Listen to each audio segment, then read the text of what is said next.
The movie opens with a family comprised of a married couple named Josh and Rachel MacCell and their 6-year-old son, Max. At the moment, they've arrived at their new home and seem very excited. The house is located on the outskirts of the city, providing more space and peace than they've ever known. After settling in, Josh excitedly reveals how he plans to build a golf course in the yard. Rachel, on the other hand, expresses her joy at finally being able to sleep without the noises and glare of street lamps. On the first night, Max is scared to fall asleep in the new place, so Josh brings him his favorite toy and assures him that no one will come to hurt him. After tucking the kid in, Josh joins his wife in the living room and they discuss the decoration of the house. The couple seems genuinely content, and Rachel remarks that she hasn't seen Josh this happy in a long time.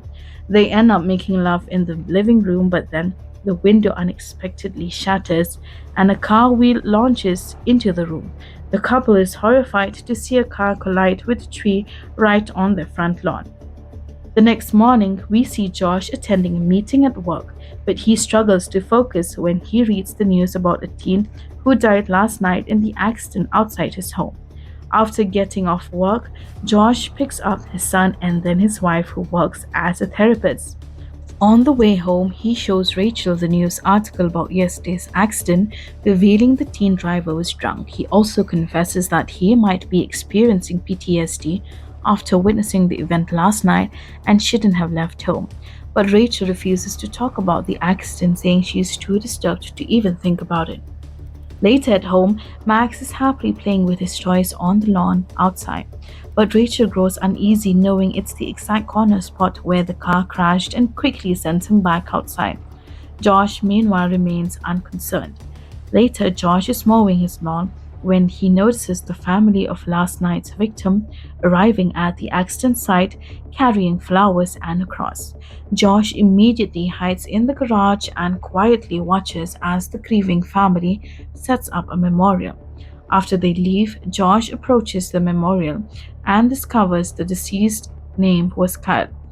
The poor guy was only 18, which fills Josh's heart with sorrow.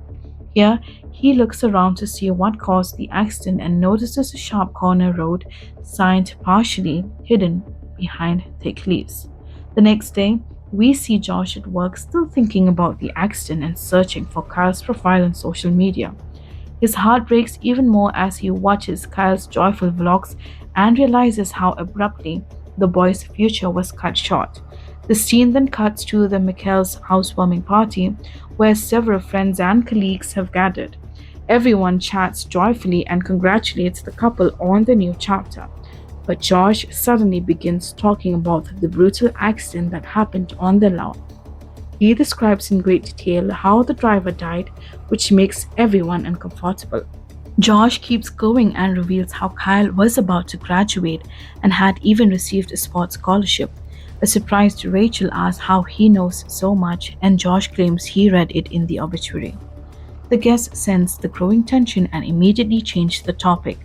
After they leave, Rachel angrily tells her husband he shouldn't have mentioned the accident earlier. But Josh explains that since such a traumatic event happened right before him, he was naturally curious. Rachel insists he needs to see a therapist to work through his feelings and suggests one of her colleagues, Peter. She adds that he looked smug while telling the story, like he was cashing in on someone's misfortune. However, Josh brushes off her concerns as nonsense.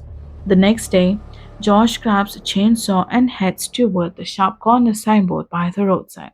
He cuts away the overgrown branches around it, making the sign clearly visible to help prevent another accident from happening. Days later, Josh decides to move on from the accident and focus on his family instead.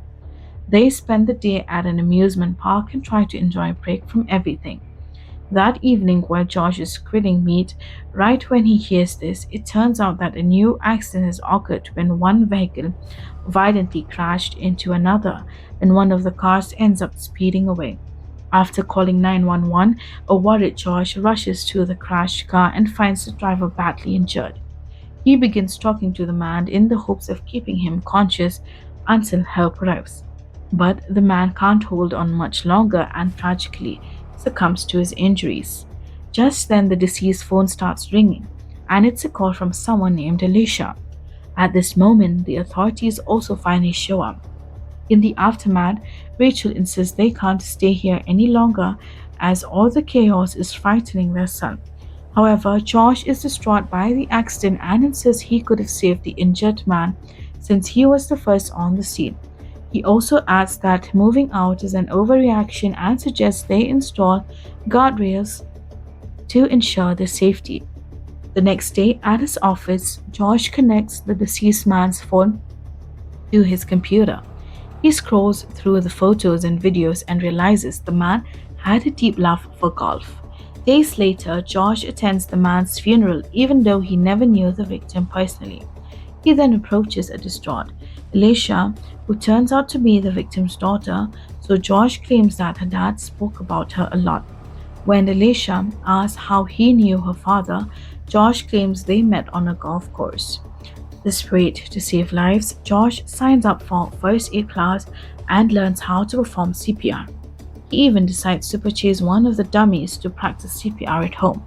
From then on, he becomes consumed with mastering first aid and completely ignores his work responsibilities.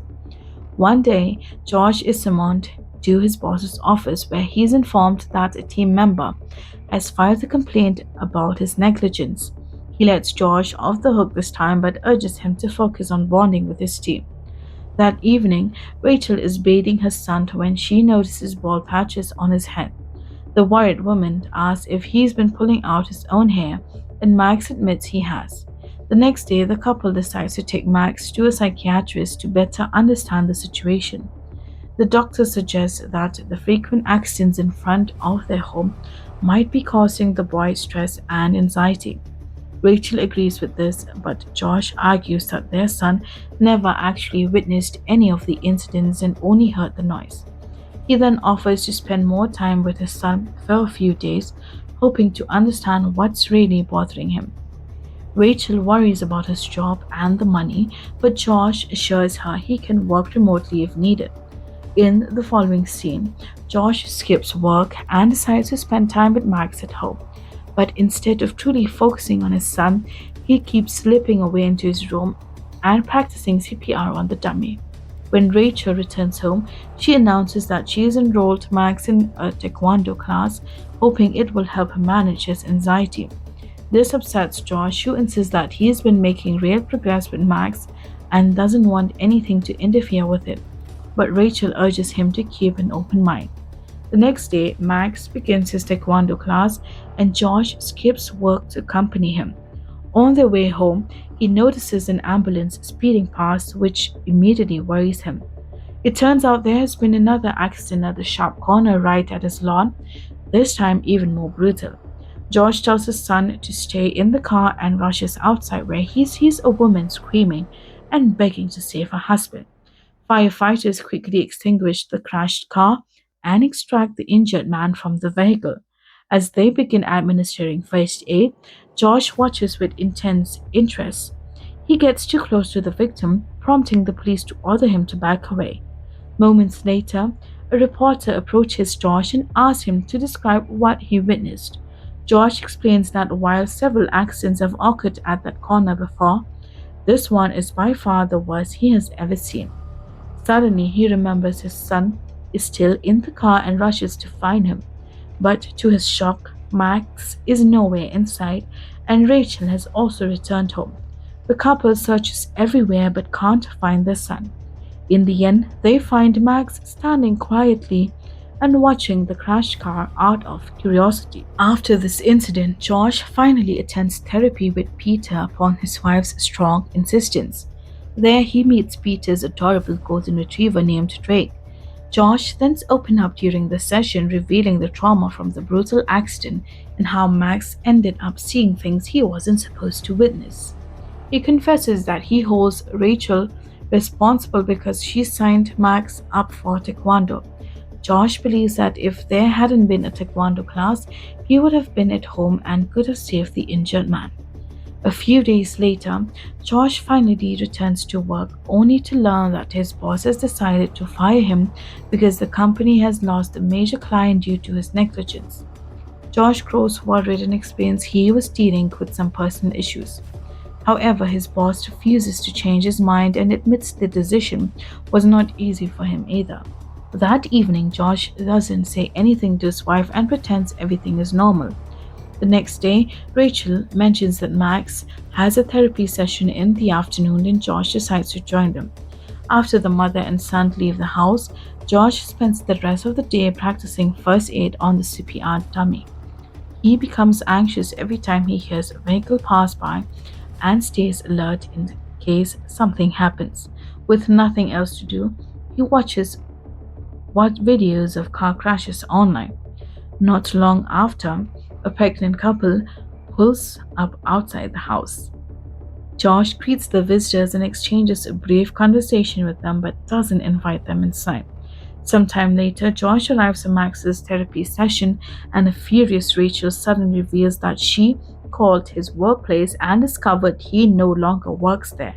But Josh tries to brush it off, while the doctor reassures them that Max shows no signs of PTSD, but warns that it can sometimes emerge months after a traumatic event.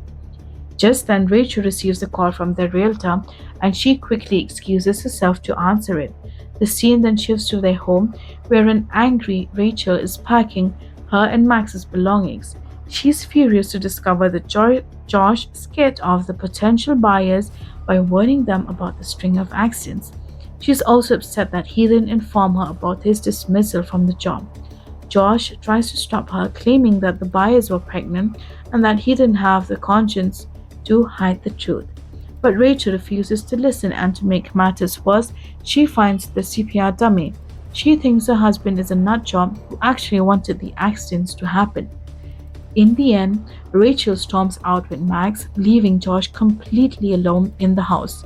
Sometime later, Josh meets with his lawyer who reveals that Rachel has filed for divorce and restricted his access to Max to just 2 hours a week.